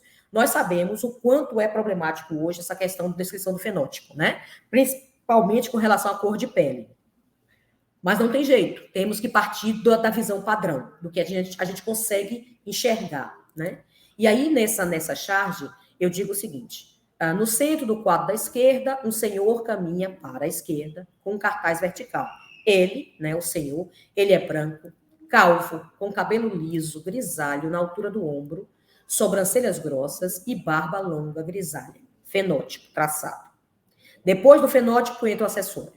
Usa uma veste de mangas compridas, branca, na altura dos joelhos, calça branca e sandália marrom. Então, a ordem sugerida é sempre essa. Primeiro, fenótipo, depois os acessórios. Tá? Seguindo ainda, descrever a ação dos personagens. Lembra que quando eu peguei a GDV, eu inverti ela? Então, primeiro eu localizo o elemento ou personagem, descrevo ele, digo como ele está sendo visto, porque é a interação, e finalmente eu vou agora falar da ação, né? Então, descrever a ação, informar suas expressões e gestos. Sim, as pessoas com deficiência visual querem, precisam e merecem saber qual a expressão desses personagens. Eles estão tristes? Eles estão felizes? E o que é que eu interpreto como triste e feliz? Tá? Então, Jo está com a mão esquerda na perna e com a mão direita segura uma caneca branca à frente do corpo, de onde sai uma fumaça também branca. Esboçando um largo sorriso, ele diz, beijo do gordo. Tá bom? Então, eu preciso dizer como que ele tá. Ele tá sorrindo? Ele tá com os olhos fechados? Tem lágrimas? Tá com fortes expressões de expressão facial? Sabe? Eu tenho que informar isso para o meu público. Ele precisa saber. Ele merece saber. Eu acho que é a última. Não, ainda não. Descrever as falas dos personagens. Informar a cor da fonte e do balão, caso as falas apareçam dentro de balões. Novamente, uma observação. Deve-se analisar a cena com cuidado, pois o momento e a ordem da descrição das falas depende da narrativa. Né? Então, eu tenho essa cena. Na verdade, se eu estou falando das falas, lá embaixo é só o final, ó, onde diz assim, olhando para o garoto, pergunta, filhão, ajuda a passar essa fase? A fala aparece em preto no centro superior, ligada ao homem por um traço. Essa fala não está dentro de um balão. Então, eu digo que ela aparece em preto, acima da cabeça do falante, ligada a ele por um traço. Fica claro que eu não tenho balão de fala nessa cena. Tá? E, sim, essa é a última. Outra coisa bem importante, gente, que quando eu comecei esse projeto, eu não julgava importante, fui descobrindo aos poucos. Descrever os símbolos da linguagem dos quadrinhos, seguido de seus respectivos significados na narrativa. Se eu estou trabalhando com quadrinhos, a semiologia dos quadrinhos ela é universal. Eu pego um quadrinho em qualquer língua, ele tem a fumacinha atrás do pé do personagem. O que é que aquilo indica? Corrida, ele está correndo, né? Eu tenho, sei lá, traços diagonais saindo da fala, da boca do falante. Bom, ele está gritando, né? Os traços do balão de fala também indicam a intensidade da fala. Então, essa semiologia, ela é muito importante. Ela diz muito sobre o quadrinho, sobre a mensagem, sobre a narrativa. E eu preciso representar ela. Ela precisa estar presente na minha descrição.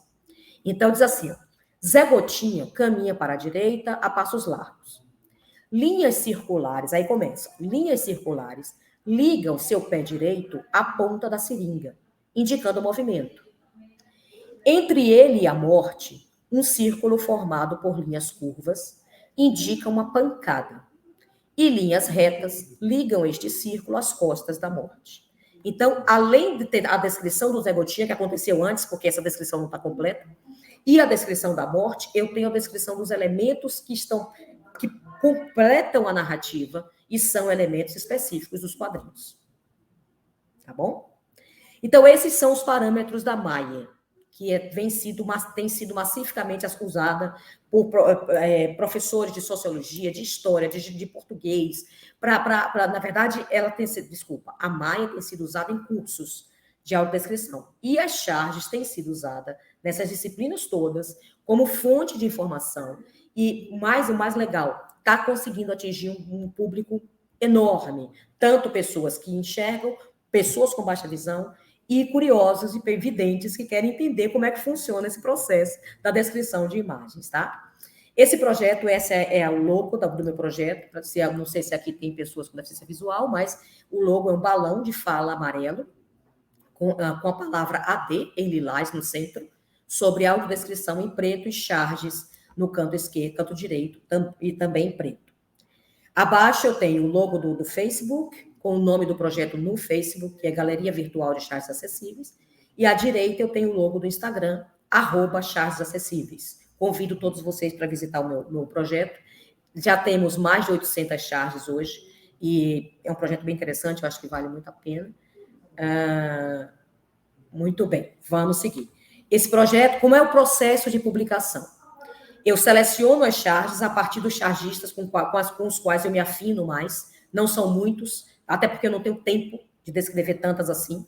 Então, eu seleciono as charges, construo o roteiro com base na Maia. Todos os meus roteiros seguem a orientação da Maia, da minha metodologia. Envio para o consultor Felipe Monteiro. Ele analisa, retorna com observações. Como a gente já está trabalhando há muito tempo juntos, eu já sei como funciona, então muitas charges vão e voltam sem qualquer observação, e tem outras que vão e voltam várias vezes, né? Até que ele consiga montar a imagem mental. Aí eu implemento as observações e publico. Como é que eu publico isso? Às terças e quintas, as charges são publicadas com a audiodescrição em inglês na legenda e em português no texto alternativo, que é aquele texto que só é lido para quem usa leitor de tela. Então, nas terças e quintas, as pessoas que usam leitor de tela têm acesso ao roteiro em português, ali, por trás da imagem, e se quiserem também ter acesso a esse roteiro em inglês, leem a legenda, através do leitor. Nos demais dias, isso inverte, e as legendas, a audiodescrição fica em português aberta na legenda, e ela vai em inglês no texto alternativo. Como as pessoas que usam leitor de tela podem pular, né, não ler o texto, não ler a legenda, então eles controlam isso. E as pessoas com baixa visão que não utilizam leitores de tela têm acesso à legenda. Tá? Aqui eu tenho exemplos, por isso que eu disse a vocês, não se preocupem com esse símbolozinho. Como é que funciona isso? As charges que saem com legenda em português têm o balãozinho com a bandeira do Brasil. E as charges que saem com a legenda em inglês têm o balãozinho com a bandeira do Reino Unido. É isso que significa aquele balãozinho que apareceu nas charges. Esse projeto, como eu disse, foi iniciado em julho de 2020. Hoje já contamos com mais de 800 charges audiodescritas. Temos mais de 1.000 seguidores já, entre videntes e pessoas com deficiência. Já foi apresentado no 8º Encontro Nacional de Acessibilidade Cultural da Federal do Rio de Janeiro. Já foi apresentado nas Sábias Jornadas Internacionais de Histórias em Quadrinhos, da USP. Já foi apresentado na Universidade Aberta de Lisboa. Já gerou artigos, eu trouxe um deles, que foi para o Aqualis B2 da revista Culturas Midiáticas, da Federal da Paraíba. E está caminhando um monte, está andando por aí, andando o mundo. As pessoas têm usado bastante esse projeto, tanto em escolas quanto pesquisas mesmo. E eu fico bem feliz em saber que eu estou contribuindo de alguma forma, né, que as pessoas estão tendo acesso a esse gênero imagético tão rico e tão importante, que são as charges. O papel social delas é muito importante. Bom, era isso que eu tinha para vocês. Acho que aqui agora são as referências. Agradeço e estamos aqui para quaisquer dúvidas. Obrigada. Obrigada, Deise, pela sua apresentação. São temática incrível também, né? A descrição de charges. Então, a gente teve uma mesa bem diversa. Conseguimos aí falar um pouquinho de cada coisa. Então, eu quero agradecer mais uma vez aos participantes da mesa, Patrícia, Vinícius e Deise, aos intérpretes também, muito obrigada, né? E nós temos aqui uma pergunta da Daniele Silva Rocha, tá? Para o professor Vinícius. Então, ele diz o seguinte: muito pertinente e desafiador o trabalho do professor Vinícius, parabéns. É a pergunta da Daniele. A respeito da ampliação do mercado de trabalho, é evidente o aumento de surdos atuantes na área da tradução e interpretação. Como você vê essa realidade, as experiências e os desafios do trabalho coletivo e em equipe? Oi, Daniele, obrigado pela sua pergunta. Eu vejo como muito positivo. Eu acho que ter pessoas surdas na posição de tradutores e de intérpretes é algo importantíssimo. Eu acho que era uma tendência, né? Uma vez que os cursos de tradução e de interpretação de Libras são cursos que tradicionalmente formam profissionais ouvintes, eu acho que era uma tendência que os profissionais surdos que estavam mais à periferia começassem a chegar para poder participar e somar como tradutores nas equipes de tradução e de interpretação também. Eu vejo muito, muito positivamente. Eu acho que os desafios são os de qualquer tradutor, eu acho que eles têm desafios como os de qualquer tradutor, né?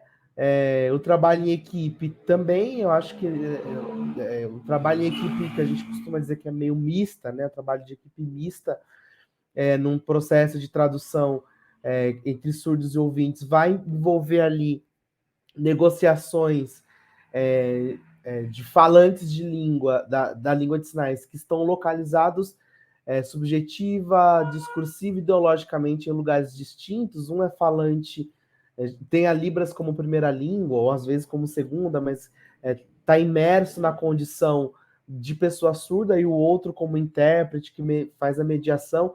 Então, eu acho que são negociações e embates necessários para um bom trabalho de tradução. Eu acho que é uma tendência. Acho que teve um movimento de inserção do tradutor surdo, a princípio, nos trabalhos de tradução mesmo, tradução audiovisual. Agora a gente vê uma ampliação do trabalho do intérprete surdo, né, atuando em lives, e atuando agora, a gente viu nos debates eleitorais desse ano, intérpretes surdos atuando nos debates políticos também. Então, acho que é algo que é muito importante, eu vejo como muito positivo, né? Agora, a gente precisa tomar alguns cuidados, né? Então, não é porque a pessoa... que são os mesmos cuidados para as pessoas ouvintes. Não é porque a pessoa sabe língua de sinais que ela é tradutora. Não é porque a pessoa é surda que ela tem condições de assumir a posição de tradutor. Não, para ser tradutor tem que, além de saber a língua, ter uma formação para poder saber lidar com a língua a partir dos processos de tradução, ou pensar a língua desse lugar. Então, acho que os tradutores precisam, os tradutores surdos, ou os aspirantes, os surdos que são aspirantes a tradutores, precisam também fazer essa formação, e as instituições precisam ofertar essa formação. Então, é um movimento duplo, né? Então, os surdos precisam buscar formação, e as instituições que oferecem os cursos no Brasil tal também precisam abrir espaço para a formação desse sujeito como tradutor também.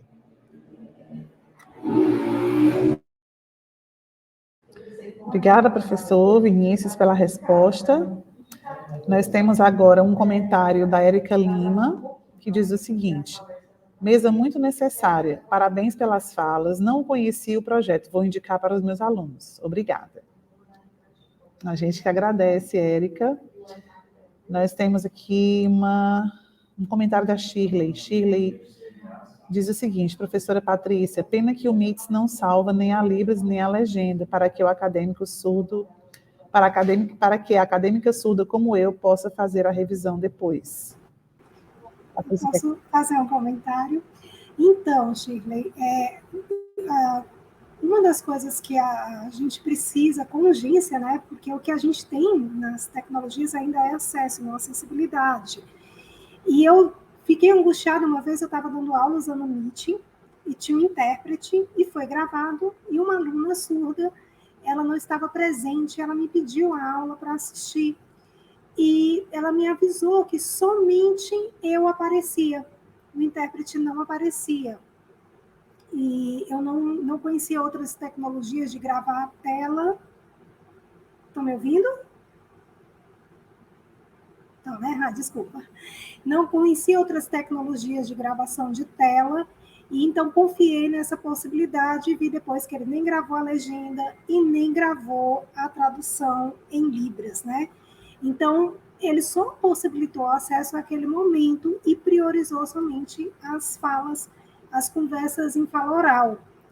E realmente, a pandemia, ela trouxe essa urgência de revisão, de análise desses equipamentos, para que eles observem as necessidades das pessoas surdas e possibilite recursos em que eles possam ter acesso às legendas quando são gravadas ao vivo. O que o Vinícius falou sobre a participação do surdo, por exemplo, na legendagem, a gente agora é foco do nosso grupo LEAD formar surdos legendistas. Por quê? Porque a gente percebe que sem o surdo legendista, algumas lacunas ainda ficam na produção das legendas, porque são produzidas por pessoas ouvintes. E isso, quem nos fez enxergar melhor foi um professor aqui da Federal, da UFC, professor surdo, que começou que é o nosso consultor, né? E ele começou a trabalhar conosco e ele começou a observar algumas escolhas que fazíamos e que não ficava tão claro, principalmente nas traduções dos efeitos sonoros. A gente traduziu uma parte do filme de guerra e a gente pediu para ele revisar conosco e foi uma aula que tivemos, porque ele começou a observar detalhes. Por exemplo, a gente queria sempre traduzir um som que estava evidente na tela, e ele disse que não precisava, estava evidente, ele estava vendo, e aquele esforço de ler uma legenda, que era apenas repetição, era um esforço desnecessário, é um esforço que causava um cansaço para o que eles ainda tinham de assistir, de ler nas legendas. Então, a importância do legendista participar do processo e das produtoras começarem olha, a gente quer um legendista e um consultor surdo, né? Isso é com certeza muito importante, e aquela cena que eu passei do projeto que não nos disseram, que a gente legendou, a tradutora é uma surda, né? Então ela fez parte, o áudio a gente fazia transcrição em português, e ela nos ajudava em relação às escolhas, porque havia muitos termos e palavras que denunciam violência, mas de uma forma muito emocional. E então ela nos ajudava a fazer essas escolhas. E aí ficou perfeito quando ela fez o papel também de tradutora. Teve um momento que a gente sentia que era ela que tinha sofrido aquela violência, porque ela assumiu, né, a fala e fez umas escolhas muito pertinentes à cultura surda, né? Então, como é importante os surdos com formação, assim como os deficientes visual, não é isso, Deise? Que tenham formação em audiodescrição, participarem do processo. Como é importante que as produtoras enxerguem isso e invistam nisso, porque nós forneceremos um produto muito mais acessível de fato. Obrigada, professora Patrícia, pelo comentário. Temos um segundo comentário da Shirley que diz o seguinte: professor Vinícius, achei interessante que eu testei como eu vi agora em relação de olhar a língua. Eu precisei escolher olhar o seu PowerPoint, ver português escrito e imagem e perder a Libras, e assim vice-versa. Oi, Shirley. É a Shirley, né? Que está fazendo pergunta, né? Posso responder em Libras? Ou não? Pode ser? Vocês fazem a interpretação? Posso responder a Shirley? Vai lá, Vinícius. Muito obrigado, Shirley, pela pergunta. Quando você tem que escolher entre ver a tela ou a legenda também, né, isso pode trazer certo conflito, confusão. Né? Eu e a Shirley, nós dois Não, perdão, eu e a Patrícia. Eu e a Patrícia, nós estamos trabalhando no futuro uma pesquisa no estudo do rastreamento ocular de surdos, né, que a gente quer saber como eles se sentem mais confortáveis, né, com a legenda. Pode ajudar a melhorar essas estratégias, né, quando a gente tem, por exemplo, a tela pequena, a janela com intérprete. Né? Então, a legendagem a gente já tem isso, né, os surdos, esse rastreamento ocular, né, esse caminho que o olhar faz, de voltar. Mas, cognitivamente, a gente procura pesquisar mais ainda. Eu agradeço aí pela sua participação e pela pergunta.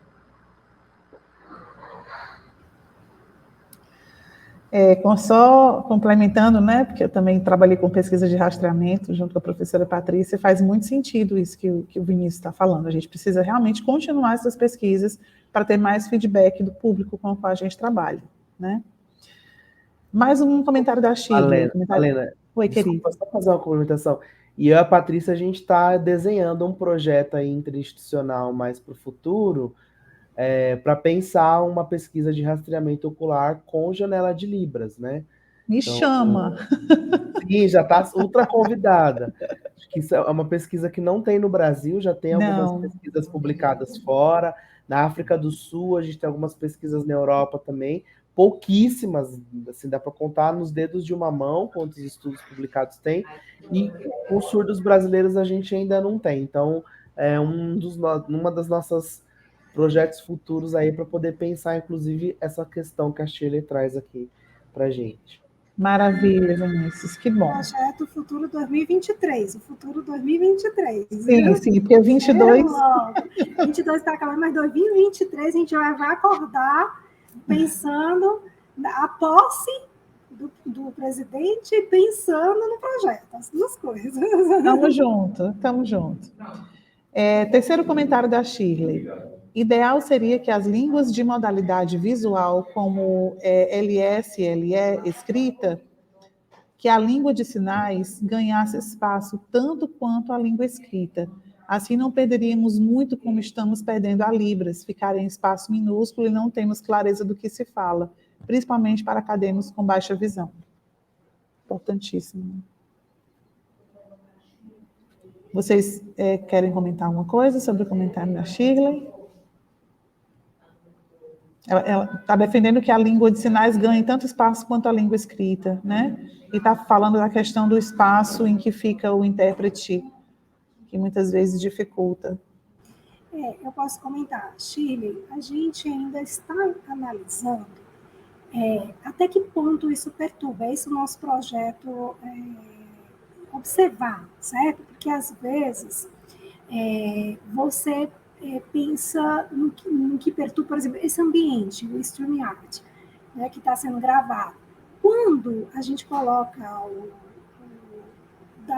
PowerPoint, né, o intérprete ele reduz a visibilidade, tá? Ou seja, ele não seria um ambiente que a gente pode ver uma acessibilidade, porque ele tem esses recursos de mais de uma janela, tem um PowerPoint, e acaba que você tem o português, o texto em português, e essa divisão, onde é que o intérprete está e onde é que está o seu texto, né? Alguns programas, alguns softwares, eu não sei se esse também, ele permite com que você divida em duas janelas, né? Que você abra e divida. Outros não são tão flexíveis. Então, o que a gente também tem que pensar é na questão de como a tecnologia pode atuar para melhorar essa visibilidade, certo? Então, por isso que as pesquisas sempre, e é importante o desenvolvimento dessas pesquisas, elas vão apontando uma direção. E quando é visto pelas tecnologias, elas derrubam também algumas crenças, por exemplo. Até entre os surdos, eles tinham uma crença que a legenda tinha que ser muito lenta mesmo. E eles falavam isso, olha, a legenda tem que ser lenta, se não for lenta, eu não consigo ler. Eu não consigo ler se a legenda tiver mais. Então, eles queriam, na época que eles escolheram uma legenda lenta, eles queriam até mais lenta do que isso. Quando a gente for observar pelo comportamento ocular e observar o processamento, foi o contrário. A lenta demais causava perturbação para eles, porque eles têm uma característica na visão especial. Isso já foi observado por outros autores fora do Brasil. E aí, quanto mais lenta. Então, o que a gente pode, olha, precisa fazer isso. A gente precisa observar o que é que está perturbando com espectadores, observar, fazer testes experimentais, observar cognitivamente, fazer testes online, não só testes de entrevistas, mas observando mesmo o processamento online, que aí nós vamos ter umas respostas mais robustas e isso também vai impulsionar. Agora, eu concordo com você que hoje, né, século XXI, terminando o ano 2022, pós-pandemia, ainda não estamos com recursos tecnológicos satisfatórios para atender às necessidades das pessoas com deficiência sensorial e física, certo?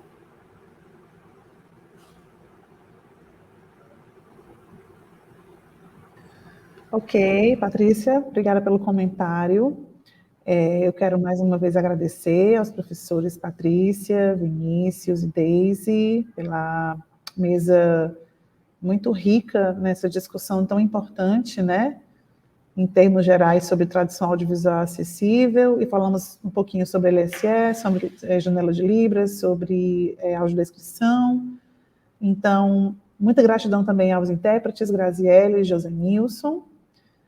Obrigado ao público que nos acompanhou. Só lembrando que às 19 horas ainda temos programação, temos a palestra Educação Linguística Antirracista e Letramento Racial Crítico em Pesquisas Recentes, com a Aparecida de Jesus Ferreira da UEPG, no auditório Maria Antonieta Celani, ok? Então, convido todos a assistirem à palestra. Muito obrigada. Vou fazer uma foto aqui da gente.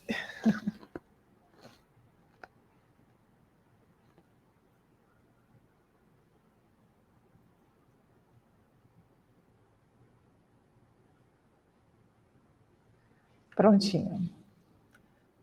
Obrigada, gente. Obrigada Boa também. Noite. Até a Tchau, próxima. meninas. Boa noite. Foi bom ver vocês. Muito obrigada. Tchau. Tchau.